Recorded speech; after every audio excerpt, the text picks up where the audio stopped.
Shabbat shalom, everyone. Shabbat shalom. So the past 7 days, I had 5 weddings, and with that in between Rosh Hashanah, I'm tired of hearing myself talk. I can only imagine how you feel. In any event, in between running from weddings and of course Rosh Hashanah itself, and yesterday on my way in the early afternoon, on my way to a wedding, I turned on the radio. And between the wedding itself and what I heard on the radio, I distilled a small idea that I wanted to share with you. What I heard on the radio is because it was the eve of what is being observed today, particularly in the United States, and that is the 20th anniversary of September the 11th, the infamous attacks not only on the Twin Towers and Lower East Side of New York and lower part of Manhattan, but also in Washington, D.C., in the Pentagon, and then the tragic Flight 83 that we believe was destined also for the White House or a similar area, but was forced to be crashed in northern Pennsylvania. And to listen to the people, the announcers and commentators that were filling the airwaves, particularly yesterday, and I can imagine, although I myself won't turn on the TV set today, but I can only imagine what the airwaves will be filled with today, which would be a similar lament. And that is, time and again, the commentators online were saying that their children who were born have no memory of September 11th, and that it feels to them, painfully, that it is a stretch to make an argument as to why so much effort is being put into remembering what took place, because people simply weren't alive then. And so one commentator pointed out that she said, I am legitimately worried about how we communicate the importance of this moment to those who come after us. So then I turned the car off after trying very hard to find a parking spot, and I walked into the wedding. And then, of course, famously at the conclusion of a wedding, what do Jews universally do? We break a glass. And why do we break a glass? Because it is a Mazkeret Chorban Yerushalayim. It is a commemoration, a memory, a hidhud, as they would say in Hebrew. It is an echoing of a destruction that took place, that befell our people more than 2,000 years ago. Which brings to mind the words of the German Jewish sociologist, social scientist, whatever word you want to use, Leo Strauss.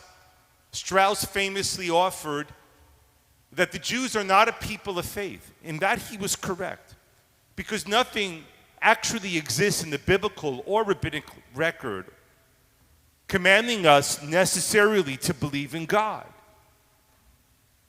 Which is to say that even Maimonides, the great medieval redactor and commentator, pointed out in saying that there is no mitzvah, there is no commandment in Judaism demanding that we believe in God.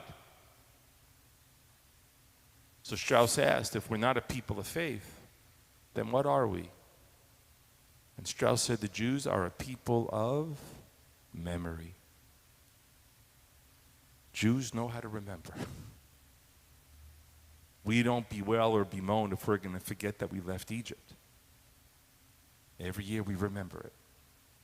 Not just every year, but in our prayers every day. You hear the words, Zecher Yitziat Mitzrayim. It is a commemoration of our exodus from Egypt. We are so steeped in this, we aren't even aware of this muscle memory that we have as a people, how we remember. And so as the glass was broken, and in some traditional weddings, before the glass is broken, that famous psalm is sung, Im eshkachech Yerushalayim tishkach yemini. If I should forget Jerusalem, O Lord, let me forget my right hand. Meaning that the connection of memory to our physical existence is blurred. One is deeply tied with the other. And so I guess what I wanted to share with you this morning is a very small offering on a big idea. And the big idea is, how did the Jews become that way? And so I want to share with you 2 stories. The two stories are somewhat connected in that they deal with a particular piece of rather modern Jewish history, but they echo something that has been repeated time and time again in the Jewish existence. And it goes like this. Abe is over there behind the black curtains, but I had the opportunity with Abe. Abe, how many years ago did we go on the March of the Living? 6 years ago? 7. Yeah? Okay, 7 years ago. We went on the March of the Living, and we had an opportunity, as all the people who participate in the March of the Living, to go to the Polish town of Tarnów. Tarnów had it was a small farming community, but it had a very, very vibrant Jewish population. The synagogue in Tarnów, if you have an opportunity to go, is breathtaking in that many of the words of some of the most popular prayers in the Siddur are actually written on the walls, which is a testament not only to the fact that printing books was an expensive occupation and people probably didn't have a lot of books, but also that their expression of art was prayer itself. It's a beautiful thing. In May of 1942, the Gestapo, the Nazis, came into Tarnów. They called all the Jews to the Rinnik, which is the town square. They brought in army lorries, trucks, to cart away 800 of the children who had accompanied their parents. And then they brought them to a barn that wasn't far from the Rinnik, maybe a quarter of a kilometer away, where they proceeded to shoot all of the children dead within earshot of their parents. They then loaded the bodies and brought them to a forest. If memory serves me correct, it is called Zibilotskovo Gura. And there is 3 mass graves that contain the bodies of those Jewish children. When I went 7 years ago to that forest, it is a stilling and stirring and chilling experience to stand in that quiet forest. It is a pilgrimage of sorts for Israeli students as well. And there was a small stone that was written alongside one of the grave sites. It said as follows, written in Hebrew, HaMitzvah Liskur. We have a duty to remember. HaZchut, but the merit, Lo Lishkoach, to not forget. And that is because in rabbinic and biblical Judaism, the commandment to remember is seen in 2 ways. Not just lizkor, to remember, but lo lishkoach, not to forget. They say that to remember something, lizkor, zachor, is an emotional thing that you carry inside of your heart. I remember my father, who's no longer alive, who I loved. I remember friends of mine who are no longer alive, who I love. But what does it mean to not forget? Lo lishkoach.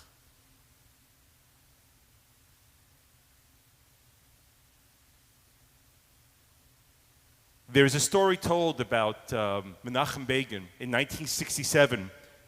Prior to the Six-Day War, the Israeli government undertook a national unity government. It was an emergency declaration bringing in all of the different parties, political parties, the major ones, to participate in the decisions that the government was making because they were facing an existential threat. Menachem Begin, who up until that point had been an outcast in Israeli politics, was now sitting in a formal government cabinet meeting. And he turned to Levi Eshkol, who was then Prime Minister of the State of Israel, as Israel's waterways had been choked off by the Arab armies, as Egypt and Syria were amassing armies on their borders, that Begin, the survivor of the Shoah of the Holocaust, who had heard reports after the war that his mother and father had been taken from a hospital along with his sister, and they had been marched into a river and shot down dead. He turned to Eshkol and he said to him, we must remember and never forget that when people say they're going to do bad things to us, you have to believe them. Which is to say, the reason why I think Jews are a people, particularly of memory, is that we not only remember the things that have happened to us, we are determined to learn from those things too. We are determined to take the bad things that have happened to us, the crushing moments of Jewish history, and transform them into lessons that we can learn and grow from. They aren't, which is to say, they aren't just things that happen to us. They are things that we grow from and we learn from them. And it was said thousands of years ago after the destruction of the Second Temple by the great Jewish historian Josephus. It was Josephus who said that after the Second Temple was destroyed, that the role of the Jews had now changed into becoming the teachers of humanity. That we remember in order to learn. We remember in order to grow. We remember in order to hope that those things never happen again. And I think that is why Jews, particularly, are so gifted, beautifully so, at remembering. Shabbat Shalom, everyone.